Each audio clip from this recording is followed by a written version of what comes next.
There you go. All right, we're all set. I'd like to start the June 4th, 2020 Wilton Town Board meeting with the Pledge of Allegiance. Ryan's got a huge flag. Gee, thanks, Ryan. Thank you, Sue.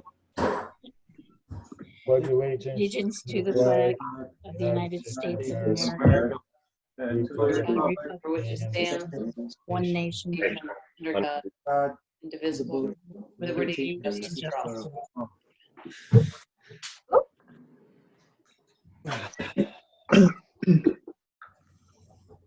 Sue, would you take the roll call?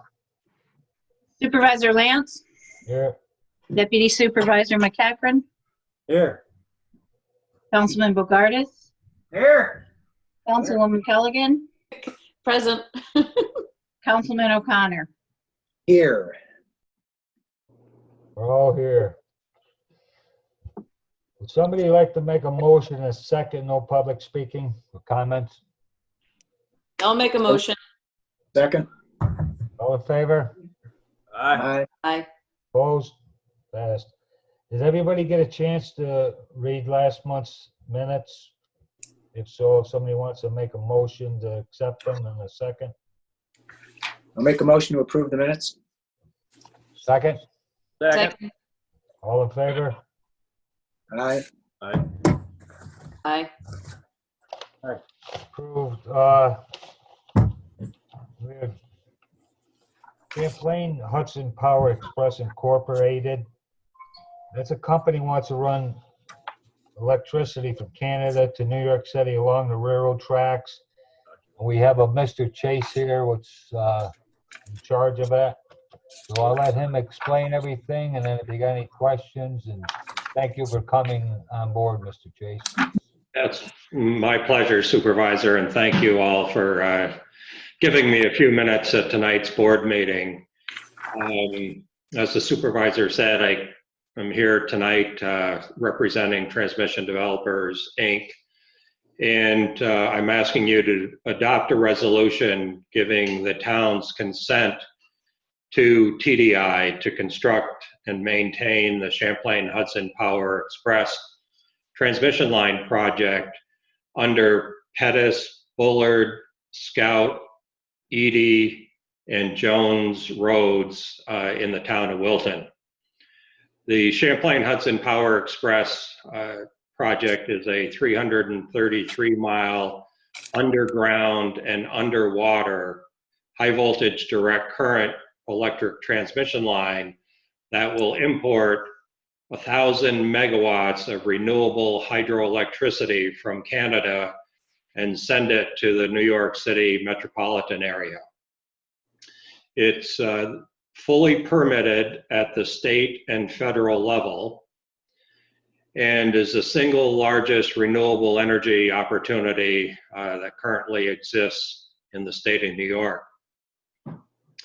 It will be about 60% underwater, and the remaining 40% would be built underground, generally within highway or railroad rights of way. It's a $3 billion investment in the state of New York and will operate for a minimum of 40 years, but more likely 60, 70 years, based on historical operating data of others who have underground high voltage direct current transmission lines in operation. Statewide, the benefits are lower electricity costs, fewer greenhouse gas emissions, and a more resilient electricity grid because this power line will be constructed underwater or underground.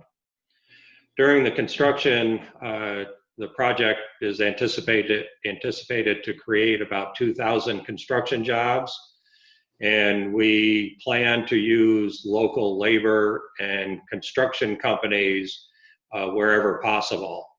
There are a few things that are highly technical in constructing the line, but in large part, it's not unlike installing a sewer line or a water line.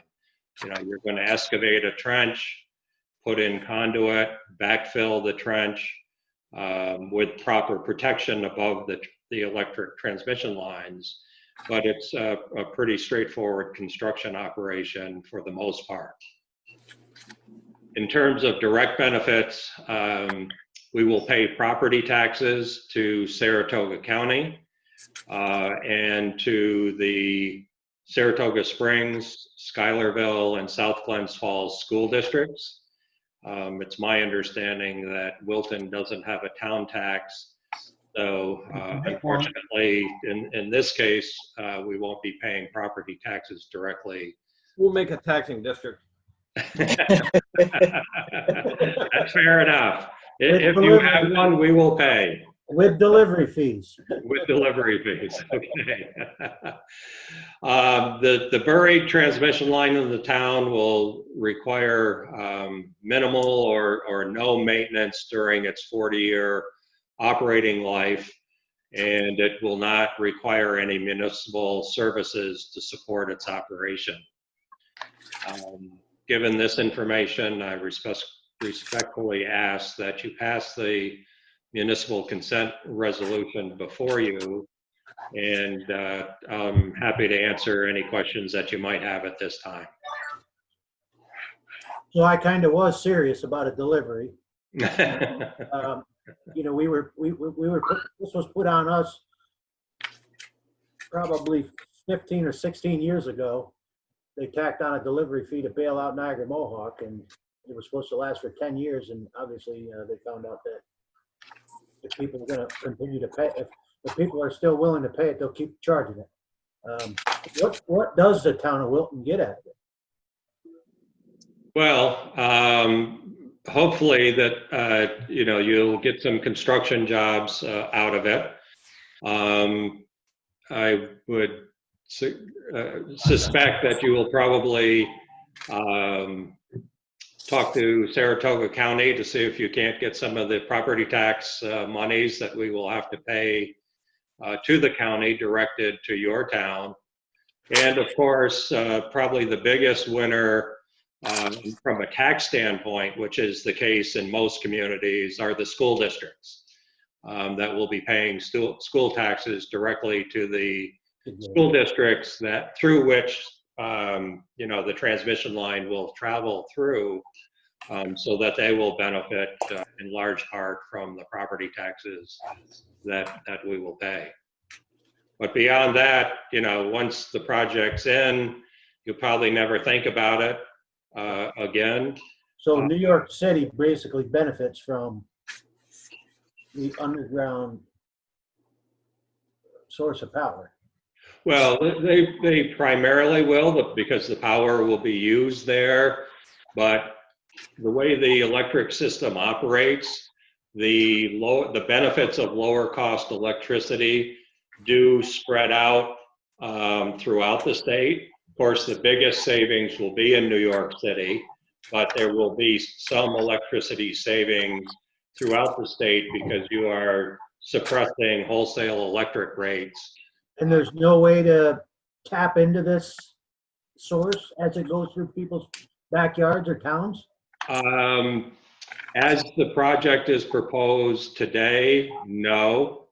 However, there are opportunities to build what are called converter stations along the route of the line if someone is willing to pay for it. The way this transmission line will work is that the power is generated in Canada as alternating current. There will be a converter station in Canada that will create it direct current and carried over that transmission line to New York City, where it's then converted back to alternating current so that it can be used within the grid. So when I said that there are opportunities to build converter stations along the route, either to put electricity on the line or take it off, a converter station would have to be built in order for that to happen. And they're not inexpensive things to build. But transmission developers is unlike a National Grid or Niagara Mohawk or New York State Electric and Gas, in as much as we don't have a rate base. We don't have built-in customers like they do. So in order for us to construct this line, we have to have somebody who generates the electricity. In this case, it's likely to be Hydro-Quebec, and a set of customers at the other end of the line who will contract with Hydro-Quebec for the power, and we kind of act as the throughway, if you would. And instead of cars, it's electricity. So, you know, all of our development costs are at risk, and in order to actually construct the line, you need the commercial deals in place. And that's why I said, you know, if somebody wants to build and pay for a converter station, there is that I don't opportunity. think I don't think that we should be responsible to build and erect a converter station this project requires this service to go under our grounds, like power poles that go right now on our properties to deliver power from place to place to place to place, which we pay a delivery fee to have these poles on our property. And now you're telling us they're going to put direct current underground from Canada to New York City to benefit New York City. That's correct, but there will be tax dollars paid within the communities, within the county, to the school districts. Unfortunately, the town, you're fortunate that, speaking if I were a resident, that you don't have a town tax.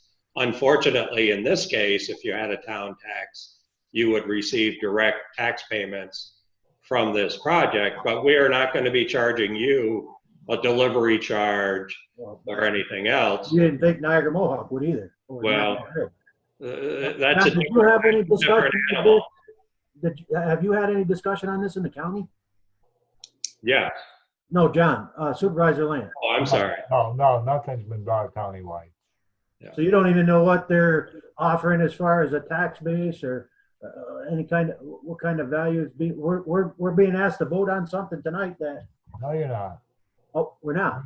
I just wanted him to, I don't think Mark's finished looking at the contract anyways, but I just wanted, if you had any questions, you could answer them. Yeah, Rick, when we received the proposal to look over, I had emailed back asking for a map of where exactly these lines and properties would be going. Can you get that to us? Oh, sure. Did you email that to me? I don't know. I think I replied to whatever the email that sent us the document was. I'm not sure who was on it. Oh, okay. I can do that unless, Ryan, you want to do it. If I can get your email address, I'm happy to do that. Okay. Essentially, it follows the Canadian Pacific Railway through the town. Yeah, Rick, you could just send it to me and I could copy everybody, keep them in the loop. And I'd like to get numbers on how much it would cost to convert it to alternating current. Well, the converter station costs in the ballpark of $200 million. Hey, Ray, you get a shovel out for your backyard for that, will you? Now, Rick, Ryan had some proposals about a couple things. remember, Rick, we talked about the potential for a trail along the rail bed where this would be constructed from, essentially the Jones Road area over to the Route 9 area. Yeah. That's something we could look at. Our backyard. Ask them for it. Yeah. And that's where we're going to put the converter station in your backyard. Ain't happening. So that's Power something, source is gonna go along the rail tracks. it's going to follow in the rail bed, the railroad. And the railroad, it goes on a railroad property. Yep. Yeah, okay. Right. So Yeah. would that be Route 9, Jones Road, Gavin Park? Yes. Our North backyard. Bay? John's backyard. Yep, it'll follow right along the railroad tracks all the way through the town.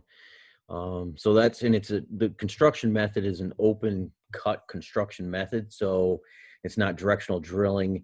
So they'll be working and creating which I would envision a road bed area during the construction. So why not utilize that roadbed area for a potential pathway through the town? The railroad's not gonna allow it. Well, that's the hurdle they're going to have to take, is figure out how the railroad will allow that. The railroad doesn't want anybody on the track. So Yeah, they're gonna have to clear cut some of the areas that are wooded.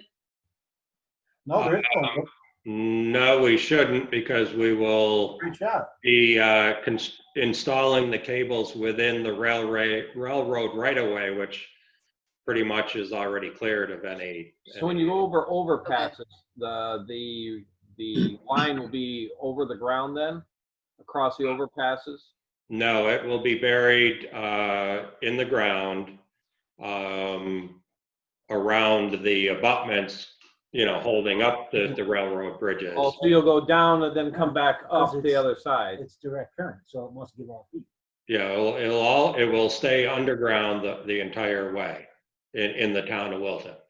Well, just, you know, as a fire chief, you know, we do go on railroad properties a lot. That's why I'm asking if it's going to be all underground. Does it travel across the trestles of the bridges and stuff like that? No, it will be entirely underground, approximately 5 feet below the surface of the ground. You know, they'll be about 18 inches apart. The cables look like this. Okay. They're about 5 inches in diameter, about 18 inches apart. And how many? And you know, as you backfill, we'll put a concrete protective pad above the cables, additional backfill, then another protective layer above that with, you know, warning tape or whatever you call it, just in case if someone were to be digging inadvertently over the cables, you know, they'll clearly find that there's something underneath. But they will be about 5 feet below the surface of the ground, within the railroad right away. Has construction on this started in other communities already? And, you know, It has not, Councilman. They're still working to put together the commercial arrangements between the buyers and the sellers. We're optimistic that will move forward. Unfortunately, because of the coronavirus that everybody's been dealing with, the negotiations have slowed. But New York City has passed a law requiring all of their facilities, as well as arrangements for large buildings in the city, to use renewable electricity. And the mayor and the city council have identified this project as the project to make it happen. Mm-hmm. Then more recently, the governor, in one of his press briefings, indicated that it now is the time to build this project for the benefits of renewable power and the jobs that it will create, among other projects he also cited, but he did mention this one. if you had to guess, how long do you think it would be before you guys get in the ground on this? I'm guessing that it will be in 2022 in reality. Yep. We were hoping to be in the ground by the end of 2021, but because of the delays caused by the coronavirus, I don't see that happening. But that doesn't necessarily mean we'll be in the ground in the town of Wilton. Sure. That will just be the start of construction. That schedule has not yet been developed.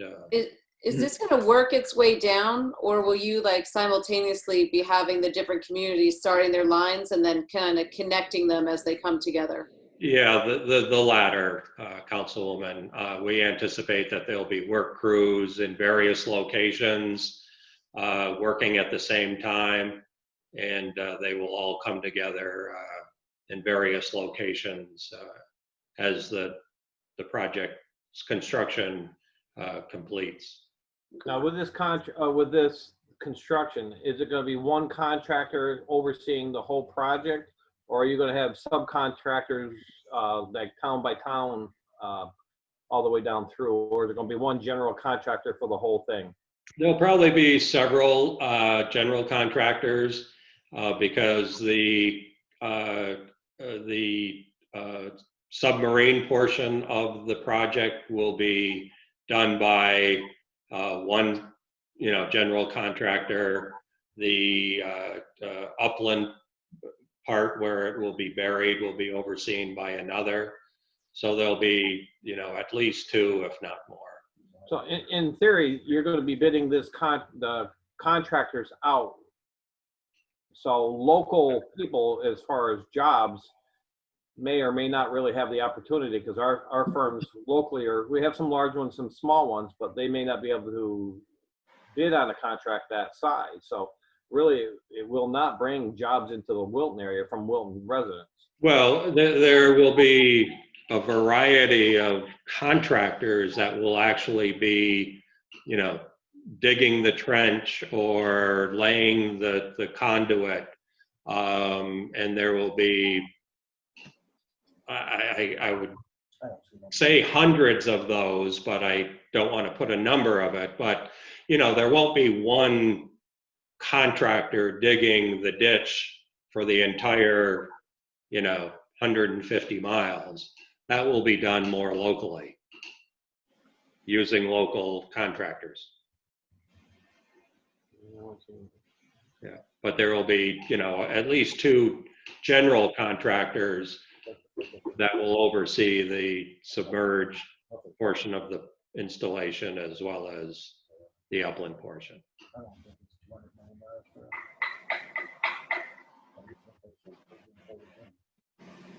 Anybody got any more? No, I've asked all my bad questions. Hopefully I answered them to your satisfaction. Yeah. Just take it back there, sharpen that pencil, and we'll see you in a couple months. Mark, did you have time to look at it? Yeah, there's no lack of our time to look at it. We've talked to Champlain Power's attorneys about one important issue from our perspective, and that is, and Ryan and Kirk Woodcock and myself are going to work on finding out the answers to this. We're not sure if the roads that are intended for crossing and work underneath them are roads by use or roads by dedication, and it may be of some legal significance, because if any of them are roads by dedication, then adoption of the resolution may be subject to permissive referendum. And we need to know that before we can recommend adoption of the resolution. So Ryan's doing some work on that. We'll involve Kirk and myself as well. We'll figure all that out well before next month's board meeting. So the town might be able to benefit from it, even though we don't have a sales tax. Because the trestle I was thinking is like the Jones Road overpass, the trestle And there. the Route 9. They would have to go down, come off railroad property, down under Jones Road, and then back up to the other side. Is that how that would go? Yeah, but it would be underground the entire way. So that's what you guys are talking about in reference to our local roads then? Right, that's correct. Which That's correct. also Winsett property. Just a quick question, Mark. You are must be the attorney for the town of Greenfield. Well, Yeah, but No, but he's asking about a different town, and Yeah. and 21 others as well, about a half dozen of which are part of this project. okay, because I know this same issue has come up in Greenfield, and I'm not sure if it's been resolved or not. Not resolved, not a coincidence. Correct. Okay, thank you. So, Mr. Chase, thank you for talking, and we probably need another month or so. Okay, we appreciate the time, and would appreciate you taking a look and considering the resolution in due course. We will, sir. Thank you. Okay, thank you. I'm going to bow out here. All Thank right. you. Have a good night. Yep, you too. Thank you. usually you can see who's. Oop, there we go. Number 5, we got short-term rentals, or AR and BB, whatever you call it. We've had some issues, a couple residents of the town. Everybody get and first I want to thank Sue for getting all the town's different laws they have. She's done a lot of work on that. Everybody get a chance to look at it. I think it's something we should really give a lot of thought about and do something. Hey, Mark, I know that you represent obviously a lot of municipalities in the area. Have you been involved directly with any local legislation of this kind? And if so, are there any particular communities that you think have addressed it better than others? Yes to both, meaning yes, we've had lots of involvement. It's sort of a raging issue in a lot of Adirondack area communities in particular. And yes, just so I'm clear on this, short-term rental laws are very, very difficult to enforce. And I'm not in a position ever to affirmatively recommend adoption of short-term rental laws. But the answer to your question is some seem better than others. And of the samples that that the town clerk has developed or has obtained, the Lake George law is probably better than from the Queensbury law from the legal perspective. And I haven't, because I've had no involvement in the Warwick law, I haven't had a chance to review it. Okay.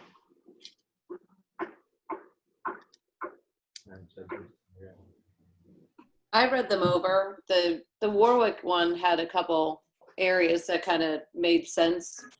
So Amy Georgiadis was the conversation. She was the email that got sent. I'd spoken with them the weekend before, just for some background. The house next door rents all the time. Her husband has some health issues due to 9/11. He's a former investigator with the state troopers. So certainly come with level heads into all of this, and just have issue with the person next door. Like right now, the town doesn't really have a leg to stand on as far as law enforcement showing up to these houses, or even sending Mark there for, any kind of town ordinance and anything that we've set. We just don't really have a leg to stand on right now as far as enforcement. Now, do we all agree we need something? I agree. My Yes, concern, everybody agree?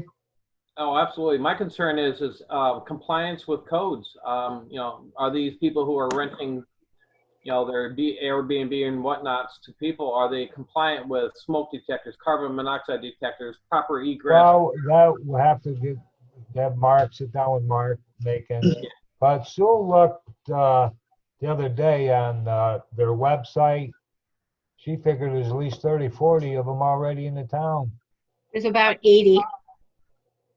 I looked in both zip codes, so there's over 80. I mean, they should be at least registered with our town, and I Right. think they should be compliant. And have a set of our rules and Right, exactly. contact numbers and all that stuff where My initial thought talking about it was maybe, we certainly don't encroach on people's personal property and such, but we do have a responsibility to protect our full-time residents when they're at home and people are renting. My original thought was a $50 permit a year. That way people are registered. And then it kind of can enforce maybe a short set of guidelines as far as being respectful to where they are, but that it would come with a heavier fine if there's an issue. So making sure that the homeowner explains it to the house renters, and maybe it carries a $500 fine. Eventually, if law enforcement has to get called multiple times, or if the town has to get involved, maybe we can revoke the permit, but try to keep it just a small cost to begin with. Right. But really kind of, again, it gives us that leg to stand on where we can pull that rental permit. It gives us an idea, the number of them out there too. Yeah, or it hands over a fine that hurts a little bit. Yeah, there's got to be some pain. Hey, Mark, as far as Shackner there, as far I'm as here.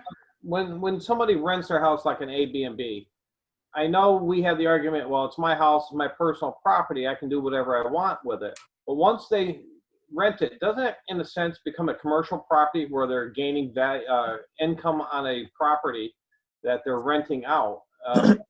Do they still fall under the guidelines, it's my personal house, but once they rent it out, isn't it a business? I'm not sure exactly what you're asking, Councilman Melgardis. In terms of use of the property in the classic sense of land use classifications, if I own a house and I rent it out, say I rent it out, I'm going on sabbatical, and I rent it out to one family for 5 years. Let's just say that's our hypothetical, okay? And I'm charging money for it, okay? Does that change the underlying, has the underlying use of my single-family residential property changed from residential to commercial in that setting? From this traditional land use planning and zoning perspective, it's still being used as a single-family residence. In the case of my hypothetical example, it's being used as a single-family residence by one family for 5 years.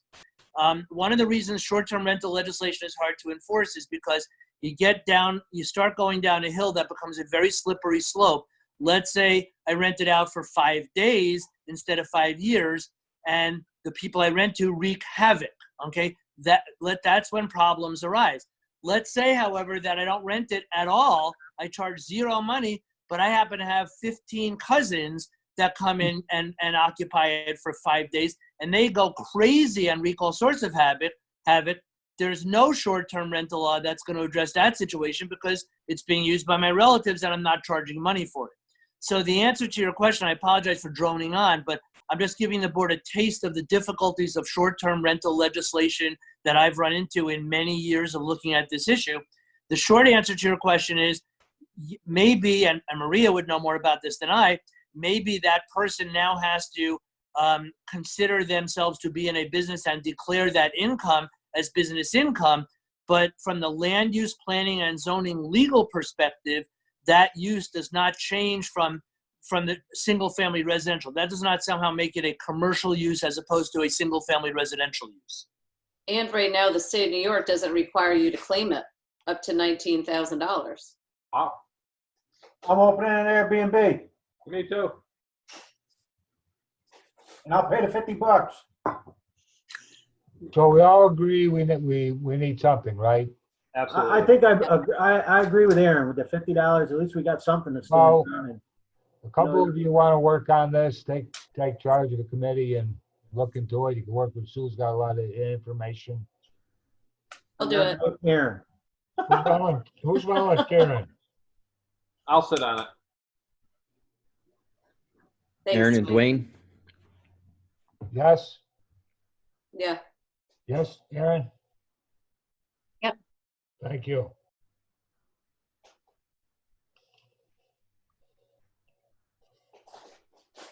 All right, number 6, the independent audit report. I want to thank Maria for another fine job. Did everybody get a chance to look at it? Sure. Yeah, Maria mailed me a copy and I had a chance to go over it, and it's as clean an audit and as clean a report as I've seen from, I was going to say from any municipality, but also from any private enterprise as well. But she did a really good job, Maria. Thank you very much, Ray. That's very kind. Everybody have Maria. She's a blank. Any questions? None. Somebody want to make a motion? Make a motion to accept the audit report. You got a second? Second. All in favor? All right. Aye. Pass. Number 7, that back to work policy. I want to thank Maria and Nancy first.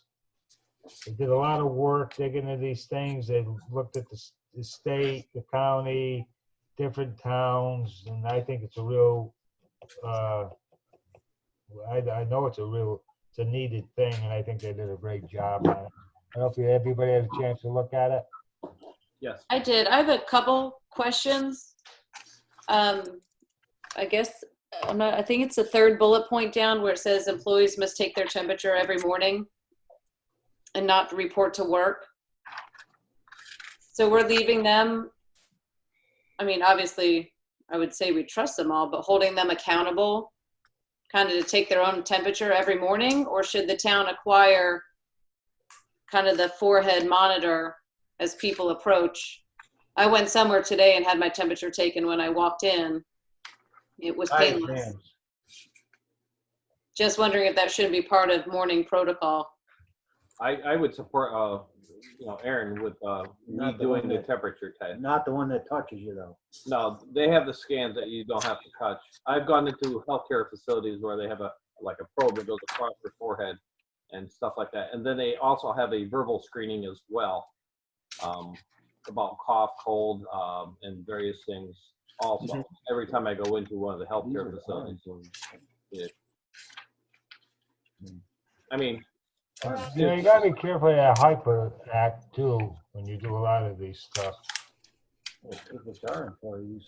We're asking the employees to self-certify that they are also not in close contact with anybody who has COVID as well. So we really are, in this particular scenario, kind of putting that responsibility on the employee to ensure that they are keeping themselves, safe from infecting anybody else. But coupled with other protocols that are part of this document that place an onus more on the town and the supervisors in the department, just as an observatory, an observatory kind of sense that the department head or supervisor would kind of observe what's happening with this employee. Of course, there are employees that would not exhibit symptoms, so it's kind of, we're trying to be as comprehensive as we can. We can definitely take a look at, go that route and have those infrared temperature scanners. That's fine. We would just have to, kind of dig a little deeper in terms of how exactly that would work with the various schedules that we have and so forth. I think it would require somebody almost full-time, at least in the morning, dedicating a good part of their day.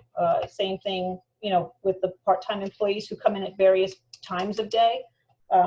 If that onus becomes ours, if that responsibility becomes our responsibility and somehow we miss it, then I feel that the town may be held a little bit more accountable than if it was the employees self-certifying that they took their temperature and they are not presenting a fever. Mark, do you have any thought on that? No, I think that these are all reasonable, restrictions is not the right word. These are all reasonable protocols that you can adopt if you wish to do so. That's my understanding. So let's just say somebody has a fever. What are we gonna have in place as far as compensating them? You obviously don't want them to come to work. So. And how do we know they really have a fever? Exactly, if they're taking it themselves. And there's not just a 1 p.m. Yankee game on. That's part two. well, that's why I was saying we should check temperatures also. I mean, they can scan themselves at home, but when they walk on the work property, we should do a quick scan of the temperature too. We could do that. Yeah, I know for sure we're allowed to do that if we wish to. We'll try and buy them tomorrow. If they stay home. We will try and buy them tomorrow, but I'd like to get this done because I'd like to get all the workers back to work myself. It's going to be in a couple of weeks. It might be before our next board meeting. Yeah. And I just had one other question. I mentioned it earlier, but I want to make sure I mention it in the 7 o'clock hour. So on that first page that we have, you can't even see it past my green screen. The bottom 2 dots where all employees will notify, and the next one says all employees planning. Any domestic or international travel must notify department head. The employee should stay home 14 days after returning. So we talked about whether that would be personal time, sick time, but my point is the bullet point above it says all employees will notify department heads for attending in-person conferences and meetings and out-of-state business travel. So if it was work-related, do they need to quarantine for 14 days and is the town compensating them versus personal time, personal travel, and the 14 days that they need to quarantine after? I think we should differentiate between those two. So here's our challenge that we have to consider. In the bullet point stating that the employees should stay home for 14 days after travel, we want to put that within the framework of time. So right now we have approximately 50% of our workforce on a reduction. So about 50% of the people are here. We want to bring in more people gradually. We want to do maybe a two-step where we go from 50% that it is now to maybe bring in maybe 75% of the workforce, and then in a couple of weeks bring in 100% of the workforce. I would say that until such time as we are all at 100%, that 14-day self-quarantine after international travel, domestic travel should be in effect. Can I ask what the definition of domestic travel is? So if an employee drives to Vermont and spends a night at a bed and breakfast, then when that person comes back the next day, they got to quarantine themselves for 14 days? Well, here's my challenge also in thinking about this. We know regionally what our statistics are every day. We get them from Boston Spa, right? I don't know what's happening in Vermont. So in Vermont, there might have been a spike. I don't know what conditions are present anywhere that person goes that would impact the people that they come back to work with. So that's where we were kind of trying to go with this whole idea of self-quarantining just as a precaution.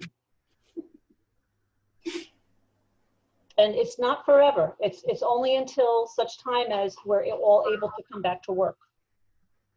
Do I anticipate that people are going to be doing international travel? No. Domestic travel would really be the one that, we're going to encounter. And you might have one or possibly two, but, we got to write something to protect us. Yeah. But I mean, say somebody has to go out of town for a funeral. They get that leave. Must have heard you. Well, they're at home now working anyway. They have their laptops, so if they could work from home. That's our definition of quarantine, that they're not coming into our building. Okay. Oh, I get it. So they're They could stay home to work. At home. staying home and working. I mean, if it's a highway worker, you can, but most of them can work from home.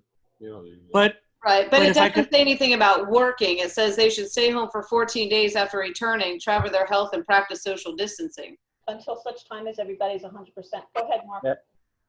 I just want to make sure if I understood, Ray had an important question that I don't think we've had answer, which is really what constitutes domestic travel. If you go to Albany, That's what I'm asking.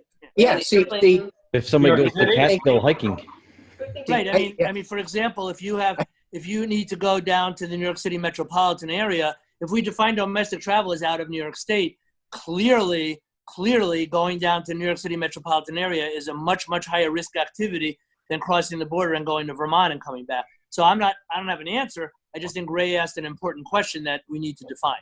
We can definitely further define that, but my thoughts are it's based on the region because our statistics are only based on our region that we're in.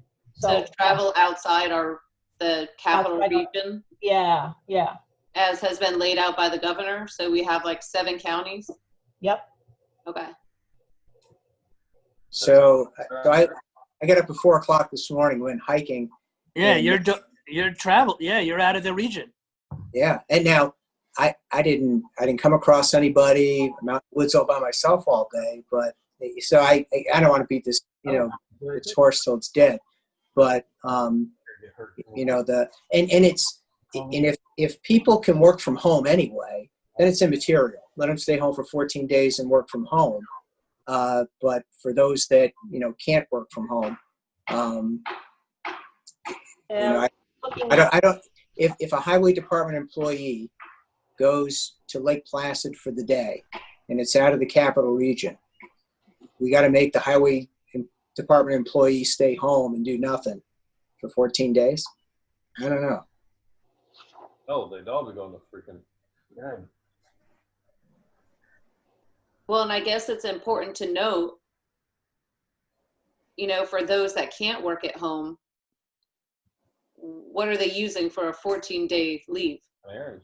Well, what are they doing now? I mean, right now, that's why I'm defining, once we're all back 100% from the supervisory leave right now, everybody's getting a full-time salary, part-time salary, whatever their salary is, they're getting paid. So they're getting paid without charging their leave accruals, which I think is very, very generous board decision that was made early on from the very beginning. So we're continuing that. should they have to use their leave accruals? Should they decide that they are voluntarily going to travel? I think so. Those leave accruals haven't been touched yet. Yeah, I agree with you. Now we're starting to And then we just need to spell it out. Now we're starting to understand. Go ahead and turn the light on. Now, New York State Department of Health has issued guidelines related to domestic travel, and they do encourage quarantine for 2 weeks. That's where we got that from. So we're just trying to, kind of use, develop a comprehensive policy that takes into account all of the guidance that's out there, and it is a lot. We're trying not to contradict ourselves throughout using all of this type of information, but at the same time, does it seem like a little overkill? Maybe. And we can further refine what domestic travel means to Ray's point, which was a good one in terms of, do I go hiking in Vermont and self-quarantine for 2 weeks? That seems unreasonable, right? So we could work on, So could it be at the supervisor's decision? I mean, could John make the decision to say, all right, yeah, I agree, you did go out of state, but you were on a trail and. Well, our problem was we had an employee fly to California and back. That's what our conditions brought all this up. She was told to stay home for 14 days. Yeah, I agree with that. Yeah, you get on an airplane, that's whether you go, country or around the world. My daughter went to Texas and we made her stay away for 2 weeks. Yep. She made it 10 days, but. Well, her mother. Yeah, it seemed like 2 weeks though. Yeah. I mean, it certainly all makes sense, Maria. I don't mean to harp on it. I just want to make sure some of that gray area is kind of filled in. I know I'm kind of playing devil's advocate with having employees of my own, knowing some of the avenues that they try to All take. right, let us draft some more in a week or two. I'll just have a special meeting where we'll talk about it again. Okay. As they're going to find loopholes in this thing after. Of course after they we will. visit. Of course they Can are. can I ask one question now? I mean, we all have families, everybody has jobs, but some families have spouses, children that work in the healthcare industry, and I can almost say that they are more of a risk to employees than anyone else. Oh, absolutely.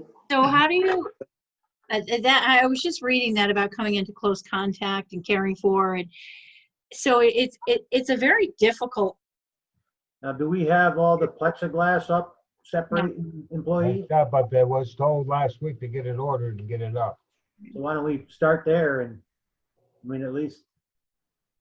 I think we should keep people, the way things are, working the way we are until we're going to get our safety measures up, our plexiglasses and stuff like that.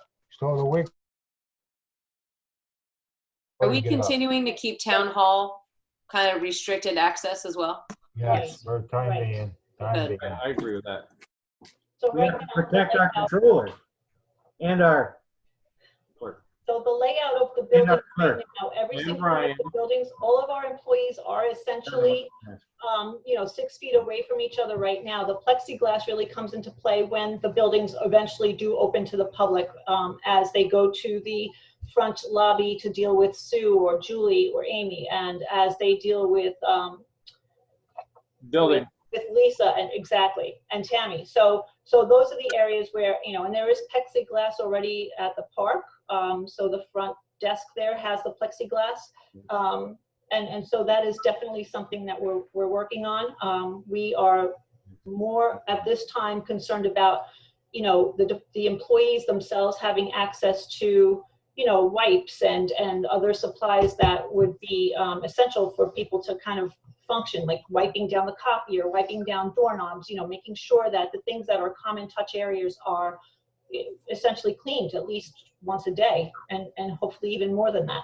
Within the guidelines, we're suggesting that the employees clean their own stations once a day at the end of their shifts, that the men who drive the trucks clean their trucks, that the trucks are not to be shared, all of that stuff. So Like the town trucks, we originally had them all sanitized.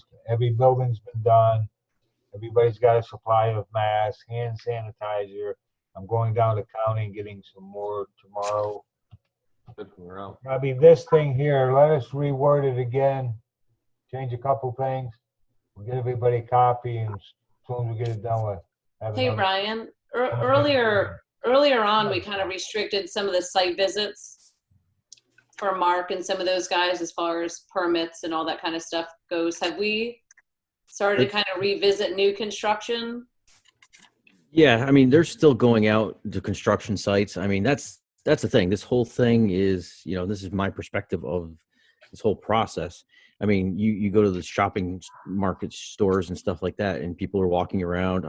I've seen a lot of people without masks recently in the stores.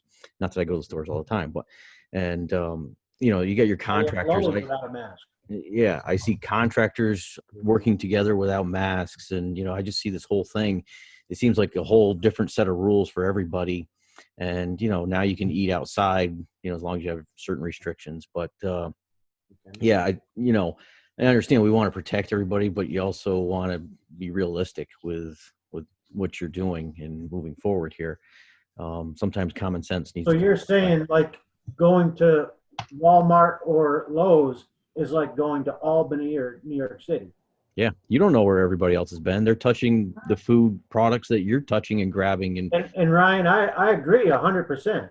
Yeah, I think we're just trying to keep the, yeah. If something happens to the town, how we can keep us from getting sued. Yeah, I don't think the stores myself did a very good job. Yeah, I don't think, you don't know where you're ever going to get it. I guess my question of it all is like, the highway guys are kind of outside doing their thing, or the kind of planning zoning side are going in and out and coming back to town hall multiple trips a day. I guess that was my question, to make sure that they're all using all their precautions as well. Right. Which the plexiglass would come in handy. And Yeah, I think station to station, not just against the public, but against yourselves because of that very fact. Yeah, but Mark Mikens, John Hurley, he and Marcus, That's their own office. well, they're all together. They're in close proximity. They're trying to stay 6 feet away, but I think everybody's doing the best they can to stay clean and not spread anything. It's not anything intentional, but they're still.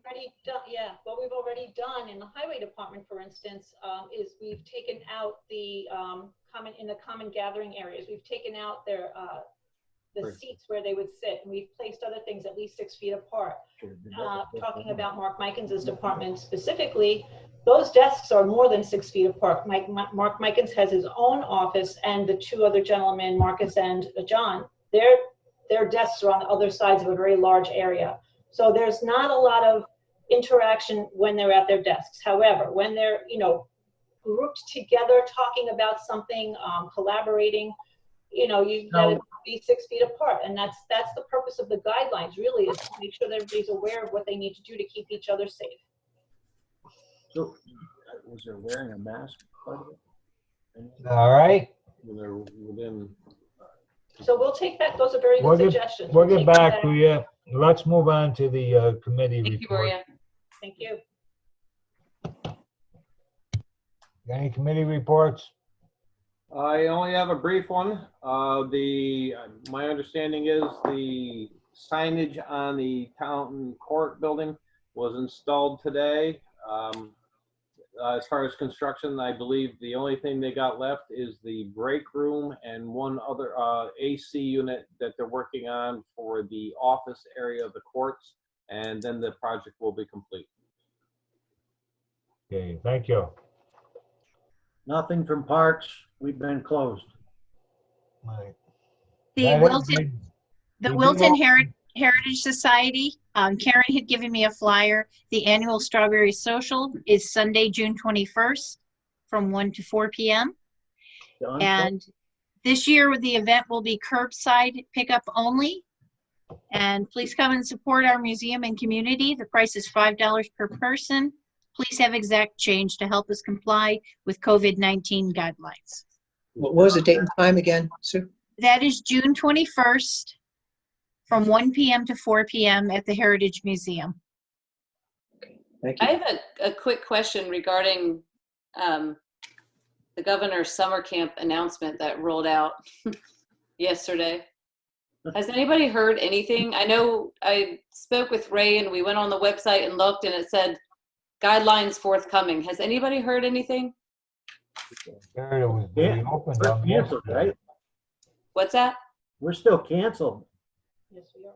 I, Right. Yeah. Yes, we are. Well, Yeah. he's got the walking trail, I mean, pickleball. our summer camp has been canceled though. for no, the I know year. it has, Oh, yeah, but, right, and he reopened, well, I think it came out a little premature. I was just wondering if anybody has seen any of the guidelines yet. He reopened it just so he could close it. I'm sorry, but that's how I feel. Just to say he did.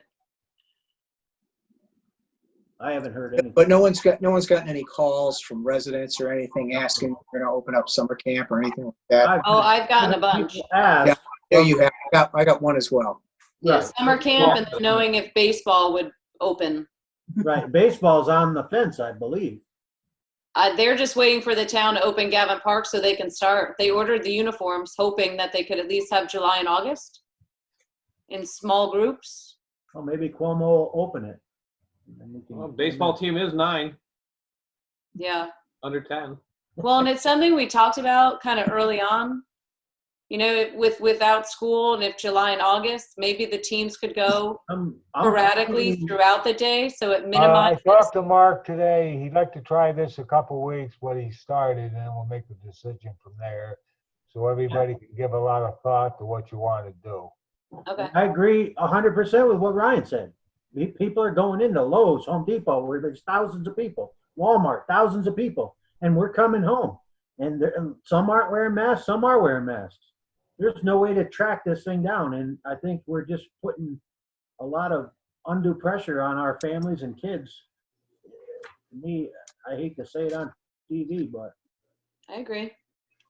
I mean, Our ultimate goal is to get these kids back to school in September. I think Right. that's what we need to stay focused on. I agree. Before they go back. yeah, I feel terrible for these kids. Yeah. I mean, ideally, we'd like to get youth sports back online. I know as a coach and I participated in youth sports many years, and that is a very vital thing to keep kids out of trouble and in the right direction. So I think we need as a town to work towards, as soon as we can give the availability to these kids, we should definitely give availability, whether it's 1 month season or a month and a half season. Well, I figured they could probably have fall baseball anyways. Yeah. Mhm. Yeah. I definitely would think August, September, we might be able to get some in. You have an ice cream truck? Yeah. All Who's right. got the ice cream truck? I do. We do. Unbelievable. He usually comes by here at Out 8 there. o'clock. And I bet you there's probably 20 kids surrounding it. Yesterday, To adjourn the meeting. I went to a county meeting. Where's John? Checking the- hitting the Hey, ice what's it cream. gonna Where do you think? Yeah, where do you think? Yesterday at the county meeting, they're trying to buy a testing machine, like 55,000 when they get done. So at least we have something in this county to taste. I think they're gonna try and have a merger with the Saratoga Hospital. And I think there was somebody else involved just to keep the costs down. So, but I also heard, I hate to say this on TV, but I heard from a good health official yesterday. Because I'm very nervous about Gavin Park, because my main concern is not 100 people, it's 17,000 residents of Wilton. That's my main concern, not 20 or 30 people, Yep. 17,000. I agree, John. I was told that they believe in September it's going to be a lot worse. So, and I'm not a doctor, that's why I heard it from medical professionals. So, Yeah. to be very careful with that Gavin Park. Yeah. We need to be careful where everybody's coming from and who they're going home to. You know, like I I agree. asked Mark to go over to these stores and have them post signs that you have to wear a mask. I ask them to leave, but most of them only think about is the cash registers, which is wrong. I don't think they've done I don't think they've done what they should have done. I don't think they did enough. Gavin Park, is he saying? Or? All right, let's move on to the controller's report. Okay. Oh, All right, so One the second. first, yeah, thanks. I gotta leave. Wipe that chair down. Okay, That's your mask. so the first item is the budget transfers. We got plexiglass. Items 1 through 4 are just moving money from one department code to another. Does anybody have any questions on those? I'll make a motion. Second Who seconded that? I'm sorry. is Ray. Great, thank you. So moved. So moved. I picked up something. All right, so item 2 is the 2020 budget amendments, and that is just taking money from, well, I shouldn't say just taking money, but we are taking money from our appropriated fund balance to put money into spending for the Justice Court building. Now, the reason why money is coming from fund balance is not because of lack of money, and so now we have to go to fund balance. The reason is because that was put into revenue last year. Revenue was reported last year and went into fund balance, but the reason why we had the revenue was the JCAP award that we received. This JCAP award was earmarked for these specific expenditures. So it's just a matter of where the revenue from the grant that we received is sitting, and it's sitting in fund balance. So I'm not taking money from fund balance because we didn't have the money. I'm taking it because we received the money, but in the prior year. So when revenue closed out, it closed out to fund balance, and that's where we were at. So after that long-winded explanation, that was the only budget amendment I have. So if you could. Somebody want to make a motion in a second? So moved. Second? Second. All in favor? Aye. All right, cool. Thank you.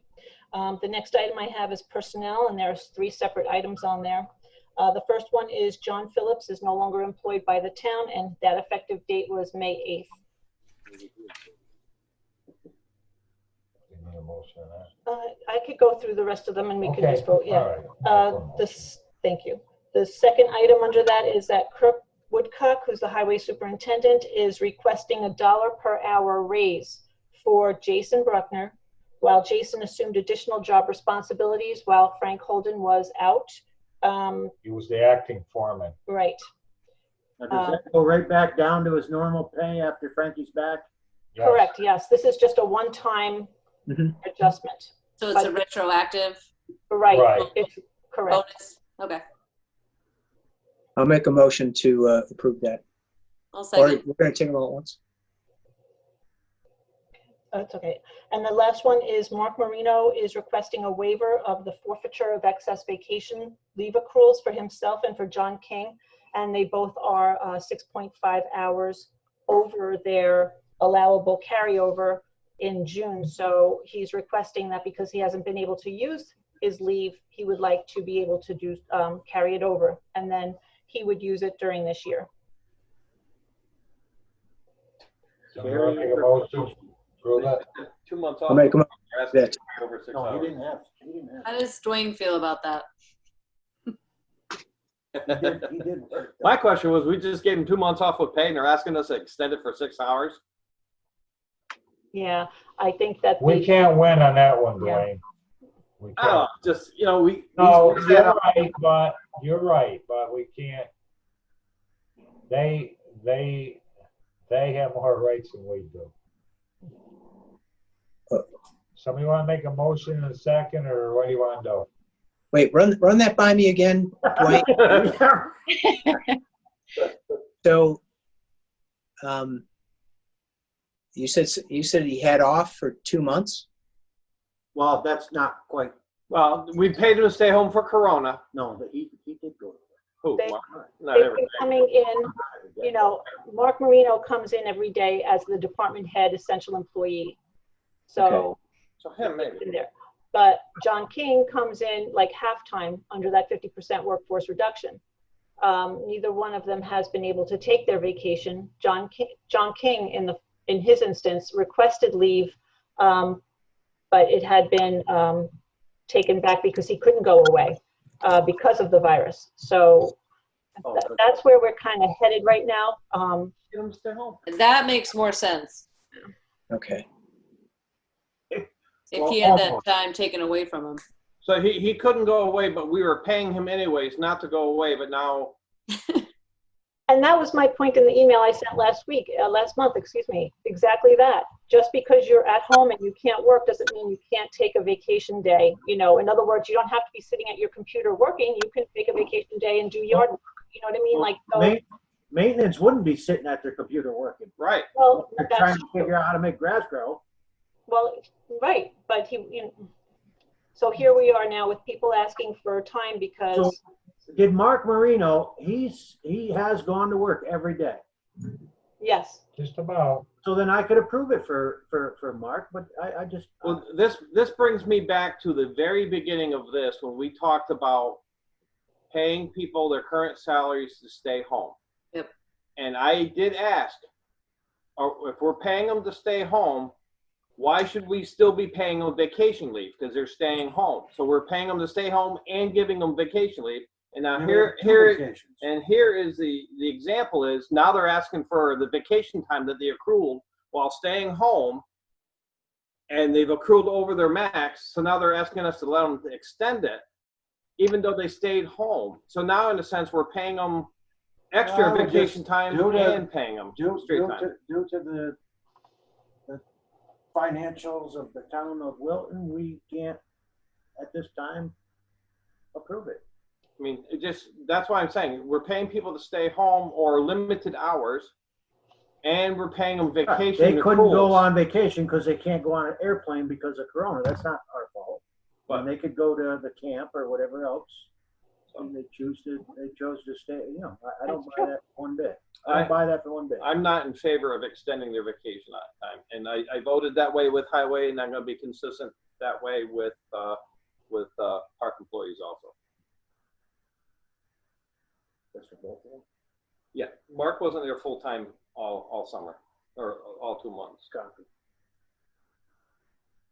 You're denying both of them? That's two. I'm personally not supporting to carry over both of their 6 hours because we did pay them. They didn't work full time. It's been a 2-month vacation. Oh, Mr. Shackner, legal advice here? No, none, just process. I'm all about process. It wasn't clear to me whether you were taking the comptroller's things one at a time. I heard a motion, but then I didn't hear a second. It sounds like there's some reason to take them one at a time. That was my only point. That's true. Oh, each employee one at a time, you're saying? Mark? No, each of the comptroller's requests one at a time and vote on them separately. Yeah, Mark, I really didn't think we did a motion on A, But or there's, do we? to accept his resignation Right. We We have a motion and second on A and B, and that's it. from No. Ray and Aaron, correct? Right. And everyone was in favor? I'm in favor. Let's go back to John Phillips. He's no longer employed, effective May 8th, 2020. Somebody want to make a motion to accept that? Where do you work? Second. Yeah. So that was Ray and Aaron? Yes. Okay. All agree? Yes. Aye. then we have Kirk requesting the $1 an hour raise for Jason Bruckner. Somebody want to make a motion in a second? Make a motion to accept that $1 an hour raise. We had Ray and Aaron made that motion. All right, then we're gonna be all in favor because we didn't vote. Okay. All right. Thank All you. in favor? Who's on All first? Aye. Next time you make a motion, make sure we vote on it. Here's Okay. the sticky one. Number C. With Mark Marino and John, somebody want to make a motion to approve it or not? Perkins? Somebody? Anybody?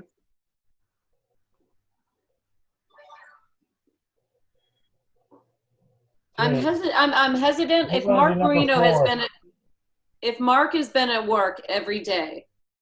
He has not. He has, He This has is a- not been at work every day through the quarantine. for the most part, yes, he has been at work. Oh, he has. Boy, that was, Mark, yes, Yeah. Mark. Okay, I don't have an issue with Mark carrying over.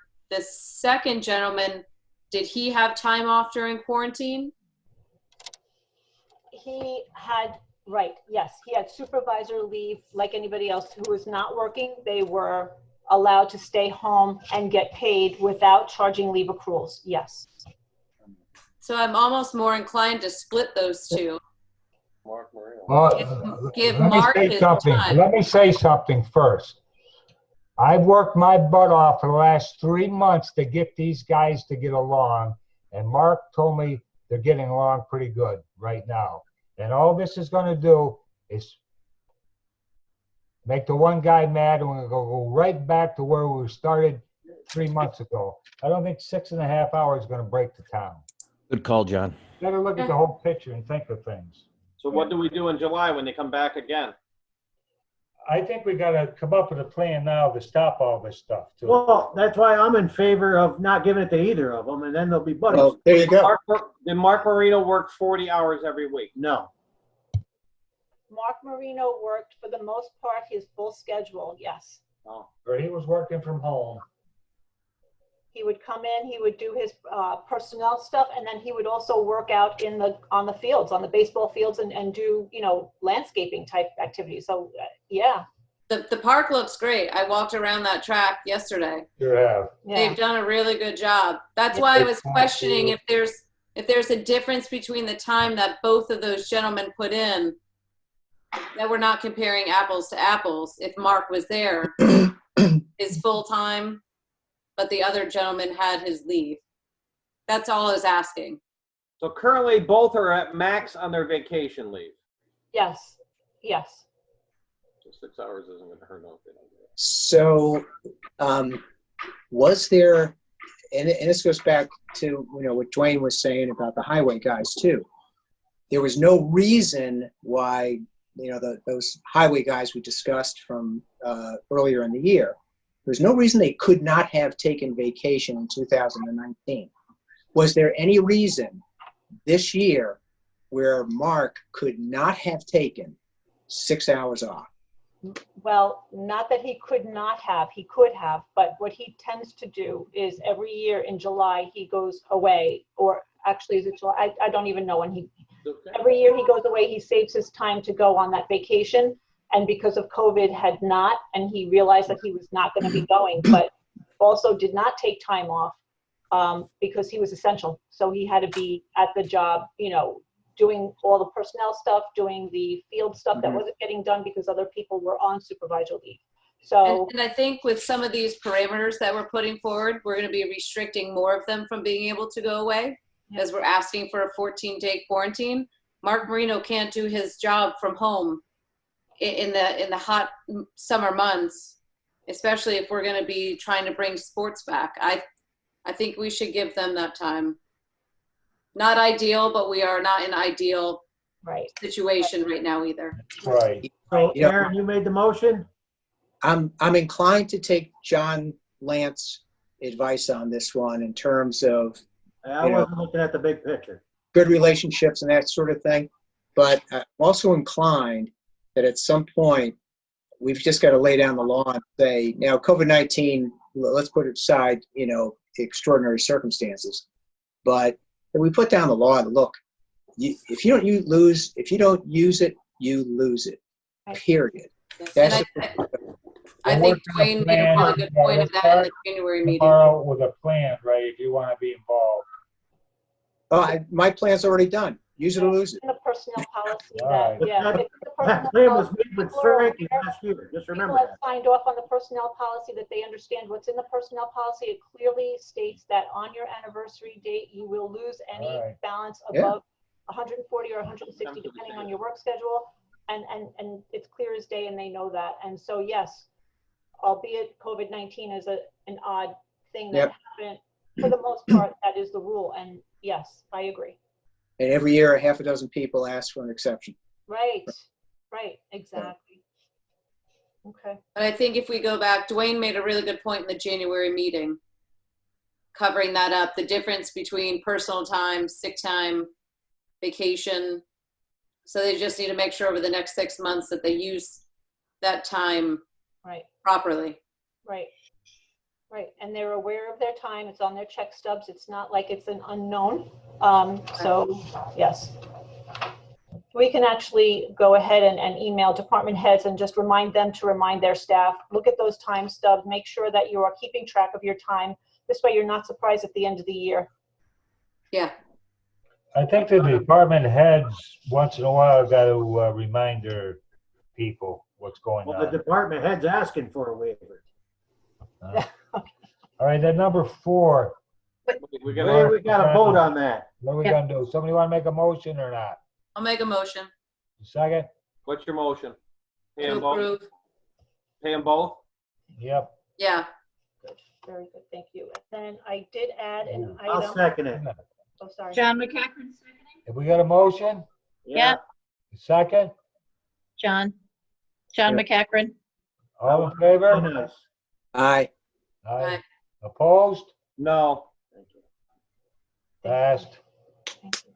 Thank you. And I added a 4th item, which is I completed the internal review for the justice courts. It's an annual internal review that I do. And I noted that there were no exceptions during my review. The Justice Department, they're doing a phenomenal job with their record keeping as they have in the past. Everything was available to me. I followed the guidelines in the OSC audit guide, and again, no exceptions. So I do need a resolution to, if you do agree that the audit can be accepted, I will need a resolution stating such. I'll make a motion. You get a second? I'll second it. All in favor? Aye. Aye. Opposed? Thank I you. got one. Yes. I got one thing for we adjourn. Aaron, the point you made there about the airplane thing, I don't know, I don't get back to everybody every minute of the day, but I can't email, but I asked Nancy to keep you all informed. And like that, we called the county health department and they advised that that's what we should do. So I don't get my knowledge or answers from like my barber or the grocery store. I do contact the professionals in the county health department. So I just want you to know that. what question did I ask? No, I'm just, the thing about the airplane, because we had an issue with a town employee, so we called the county health officials. Oh, yeah, I didn't bring that up. I understand that. All right, so. It's not ideal, but I get it. I pull these things out of That was my my head. kid that went on a plane. Huh? Amber went on a plane. We quarantined her for 2 weeks. All right. Well, I did. Her mother did. Hope everybody has a good night, stays healthy. Somebody want to adjourn? Make a motion. So moved. Are we going to be at town hall next month, or I hope so. Okay. can we? Got a second? Second. Everybody have a good night. Stay All healthy. right. Good night, everybody. Good night, everybody. Thank you. Thank you. I'm not staying up for Aaron to tell me about my. Oh, keep going. Oh, yeah.